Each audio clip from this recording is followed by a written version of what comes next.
నమస్కారం సిటీ వార్తలకు స్వాగతం. మోతీలాల్ నగర్లో ఉద్రిక్తత నెలకొంది. ప్రత్యామ్నాయం చూపకుండా ఇల్లు కూల్చివేస్తున్నారంటూ స్థానికులు ఆందోళనకు దిగారు. రైల్వేకు చెందిన స్థలంలో ఉన్న ఇళ్లను అధికారులు కూల్చివేయడంపై వైసీపీ, సిపిఐ నేతలు మండిపడ్డారు. ఉన్న ఫలంగా ఇళ్లను కూల్చివేస్తుండడం డెవలప్మెంట్ పేరుతో 60 ఏళ్లుగా నివాసముంటున్న పేదలకు ఎలాంటి ప్రత్యామ్నాయం చూపకుండా వెళ్లిపోమండం కరెక్ట్ కాదని ముప్పాల నాగేశ్వరరావు, నూరి ఫాతిమా అన్నారు. పేదల పక్షాన ఉండాల్సిన ఎమ్మెల్యే ఏమయ్యారంటూ ప్రశ్నించారు. బాధితులకు న్యాయం చేయకుంటే ఆందోళన ఉధృతం చేస్తామని హెచ్చరించారు.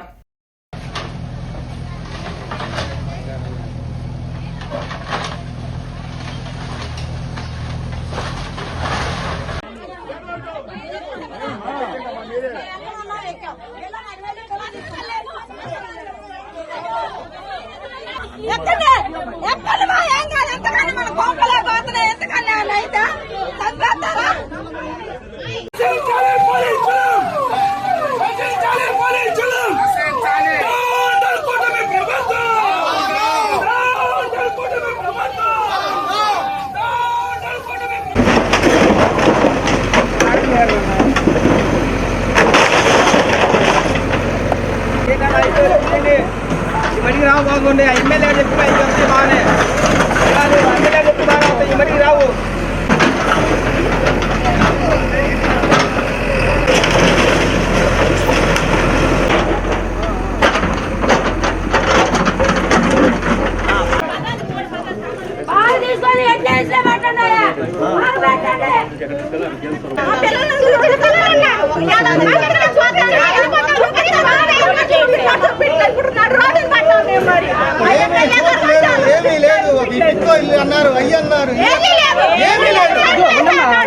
న్యాయంగానే అడుగుతున్నారు. ఏమని అడుగుతున్నారంటే, మాకు ఇక్కడ మీరు తీసేటట్టయితే మాకు కొర్నిపాడులోనో లేకపోతే ఎక్కడైనా మాకు ఇళ్ళ స్థలం చూయించి మమ్మల్ని పంపించండి, చాలు మేము వెళ్ళిపోతాము అని అంటున్నా కూడా ఈరోజు వాళ్ళ ఇంట్లో ఉండగానే పొద్దున్నే తెల్లవారుజామున 5 గంటలకి ఏదో వీళ్ళు మావోయిస్టులు, టెర్రరిస్టులు, లేకపోతే వీళ్ళు గూండాలు, రౌడీలు, లేకపోతే గంజాయి బ్యాచ్, లేకపోతే అలా అనుకొని అసలు ఫోర్స్ని ఏ విధంగా దించారు అని అంటే వీళ్ళందరినీ ఒకేసారి తీసుకెళ్ళి మరి ఏం చేద్దాం అనుకుంటున్నారో నాకు తెలియట్లేదు. మరి వీళ్ళందరినీ తీసుకెళ్ళి కొంతమందిని తీసుకెళ్ళి ఎవరు అల్లరి చేస్తున్నారో వాళ్ళని తీసుకెళ్ళి జైల్లో వేశారంట. వీళ్ళు సాధారణ ప్రజలు, పేదవాళ్ళు, గొంతు ఎత్తరని చెప్పినా మీ ప్రతాపం వీళ్ళ మీద చూపిస్తున్నారు. బాధ్యతగా ఉండే ఒక అధికారి, బాధ్యతగా ఉండే ఒక ప్రజాప్రతినిధి ఏమయ్యారు? నిజంగానే గుంటూరు తూర్పు నియోజకవర్గంలో కరువు అయ్యారని అనుకోవచ్చు. మీడియాకే పరిమితమయ్యి మీడియాలో కొల్లబల్లి మాటలు చెప్పుకుంటూ కాలాన్ని గడిపేస్తున్న ఎమ్మెల్యే ఏమయ్యారు? ఈరోజు ఏదో ప్రజలకి ఏదో చెప్పారంట, నేను ఇచ్చాను స్థలాలు, నేను ఇచ్చాను, ప్లేస్ ఇచ్చాను, అలాగే వీళ్ళకి సరుకులు ఇచ్చాను అని చెప్పారంట. ఎవరికి ఇచ్చారు సరుకులు? ఎవరికి అందినాయి సరుకులు? ఎవరికి చూయించారు మీరు ప్లేసు? అందులో డ్రైనేజ్ కట్టాలనే పేరుతో ఒక 106 ఇళ్లను ఈరోజు పొద్దున్నే అర్ధాంతరంగా కూల్చివేయటం అత్యంత దుర్మార్గం. ఈ పేదలకి నచ్చజెప్పి మండు వేసవిలో రోడ్డు పాలు కాకుండా టిట్కో ఇళ్ళు ఇవ్వమని గత 6 మాసాలుగా సిపిఐ పార్టీ వాళ్ళ తరఫున స్థానిక అధికారులకి, ప్రజాప్రతినిధులకి పదే తెలియజేసింది. వారము, నెల, 2 మాసాలు గడువు పొడిగించుకుంటూ వచ్చారు తప్ప టిట్కో ఇళ్లను ప్రత్యామ్నాయంగా ఏర్పాటు చేయలేదు. అలాగే రాజీవ్ గృహకల్పలో ఈ 106 మందికి, అవసరమైతే 200 మందికి మంచి ఇళ్ళు పాడుపడి ఉన్నటువంటి పరిస్థితుల్లో కాకుండా కిచెను. యాంటీ డ్రగ్స్ ఫోరం ఆధ్వర్యంలో డ్రగ్స్ రహిత సమాజం కోసం 2K వాక్ జరిగింది. శంకర్ విలాస్ నుంచి కొరేడుపాడు వరకు నిర్వహించిన ఈ వాక్ను నగరంలోని పలు స్వచ్ఛంద సంస్థలతో పాటు Lalitha PVS Institute of Medical Sciences ప్రతినిధులు, స్టూడెంట్స్ పాల్గొన్నారు. డ్రగ్స్ కి బానిసలే అనేక మంది తమ జీవితాలను నిర్వీర్యం చేసుకుంటున్నారని మాజీ ఎమ్మెల్సీ లక్ష్మణరావు తెలిపారు. ప్రతి ఒక్కరూ అప్రమత్తంగా ఉండడం వల్ల డ్రగ్స్ రహిత సమాజంకు కృషి చేయవచ్చని సూచించారు. కార్యక్రమంలో జనచైతన్య వేదిక రాష్ట్ర అధ్యక్షులు లక్ష్మణ్ రెడ్డి తదితరులు పాల్గొన్నారు. ప్రధానమైనటువంటి ఉద్దేశం ఈరోజు గంజాయి విచ్చలవిడిగా పాఠశాలల దగ్గర, కళాశాలల దగ్గర లభ్యమవుతుంది. చాక్లెట్లో పెట్టి గంజాయి అమ్ముతున్నారు. దీనికి ప్రభుత్వంతో పాటు పోలీసు వ్యవస్థతో పాటు పౌర సమాజం కూడా స్పందించాల్సిన అవసరం ఉంది. తల్లిదండ్రులను మనం సెన్సిటైజ్ చేయాలా, ఉపాధ్యాయులను సెన్సిటైజ్ చేయాలా. అందుకని మొత్తం సమాజాన్ని ఉద్దేశంతో చైతన్యపరిచే ఉద్దేశంతో మనం ఈ ర్యాలీని నిర్వహిస్తూ ఉన్నాం. ఈ ర్యాలీలో పాల్గొంటున్న వారికి అభినందనలు తెలియజేస్తూ రాష్ట్ర వ్యాప్తంగా ఉష్ణోగ్రతలు ఠారెత్తిస్తున్నాయి. ఉదయం నుండే ఎండ తీవ్రత ఎక్కువగా ఉండడంతో బయటకు వచ్చేందుకు ప్రజలు భయపడుతున్నారు. హీట్ వేవ్స్ ఎక్కువగా ఉంటాయని ప్రజలు అప్రమత్తంగా ఉండాలని విపత్తు నిర్వహణ సంస్థ హెచ్చరించింది. ఇప్పటికే అనేక ప్రాంతాల్లో 40 డిగ్రీలకు పైగా ఉష్ణోగ్రతలు నమోదవుతున్నాయి. వృద్ధులు, మహిళలు, చిన్నారులు అవసరమైతే తప్ప ఎండవేళలో బయటకు రావద్దని అధికారులు సూచించారు. ప్రతి ఒక్కరూ డీహైడ్రేట్ కాకుండా అన్ని జాగ్రత్తలు తీసుకోవాలని కోరారు. జేఈఈ మెయిన్ 2026 ఫలితాల్లో భాష్యం విద్యార్థులు చరిత్ర సృష్టించారని భాష్యం రామకృష్ణ వెల్లడించారు. చంద్రమౌళి నగర్లోని భాష్యం మెయిన్ క్యాంపస్లో జరిగిన మీడియా సమావేశంలో భాష్యం విద్యాసంస్థల అధినేత భాష్యం రామకృష్ణ మాట్లాడారు. ఏప్రిల్లో జరిగిన జేఈఈ మెయిన్స్ ఓపెన్ కేటగిరీలో టీ దుర్గా సుప్రభాత్ 100% ఉత్తీర్ణతో ఆల్ ఇండియా టాపర్గా నిలిచారని అన్నారు.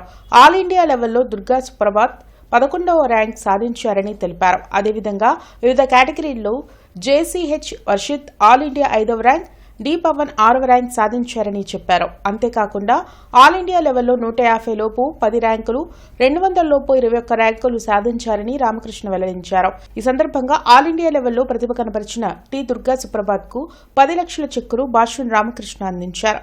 కార్యక్రమంలో వైస్ చైర్మన్ భాష్యం హనుమంతరావు, మేనేజింగ్ డైరెక్టర్లు సాకేత్ రామ్, ఆనంద్ కుమార్లు పాల్గొన్నారు. గుంటూరుని జాతీయ స్థాయిలో నిలబెడుతున్న మా స్టూడెంట్స్ అందరికీ తెచ్చుకున్న అందరికి కూడా అభినందనలు, ధన్యవాదాలు. జేఈఈ మెయిన్ జనవరిలో మళ్ళీ ఏప్రిల్లో మొత్తం 19 షిఫ్ట్లు జరిగినాయి. ఈ 19 షిఫ్ట్లలో టోటల్గా ఇండియా వైడ్ అటెండ్ అయింది 15,38,000 మెంబర్స్. మరి ఈ కంట్రీ వైడ్ ఇంతమంది అటెండ్ అయితే టోటల్గా 100% తెచ్చుకున్న స్టూడెంట్స్ 26 మెంబర్స్. ఆ 26లో మా టీడీ సుప్రభాత్ ఉండటం భాష్యం విద్యా సంస్థల తరఫున మా అందరికీ గర్వకారణంగా, స్టాఫ్కి, పేరెంట్స్కి అందరికి కూడా, మరి స్టూడెంట్స్కి అందరికి గర్వకారణంగా భావిస్తున్నాం. 100% తెచ్చుకోవడం కాకుండా ఓపెన్ కేటగిరీలో ఆల్ ఇండియా 11th ర్యాంక్ సాధించడం జరిగింది. మరి స్టూడెంట్ వినుకొండ ఏరియా నుంచి రావడం, 6th నుంచి 10th క్లాస్ వరకు రామసేతు క్యాంపస్లో ఫౌండేషన్ తీసుకోవడం. మరి రామసేతు అంటే అందరికీ తెలిసిందే, ఫౌండేషన్లో top most institution in Andhra Pradesh అని మేము భావిస్తాం. జేఈ మెయిన్స్ పరీక్షలో ఆల్ ఇండియా ఓపెన్ కేటగిరీలో 11వ ర్యాంక్ సాధించాను. ఈ విజయం వెనుక నా కష్టంతో పాటు నా తల్లిదండ్రుల కష్టం, మా లెక్చరర్స్ కష్టం, మా చైర్మన్ భాష్యం రామకృష్ణ గారి సపోర్ట్ నాకు ఎప్పటి నుంచో ఉంది. నేను సిక్స్త్ క్లాస్ నుంచి ఇంటర్మీడియట్ వరకు ఈ భాష్యం ఇన్స్టిట్యూషన్లోనే చదువుకున్నాను. అప్పటి నుంచి నాకు వాళ్ళు ప్రోత్సాహం అందిస్తూనే ఉన్నారు.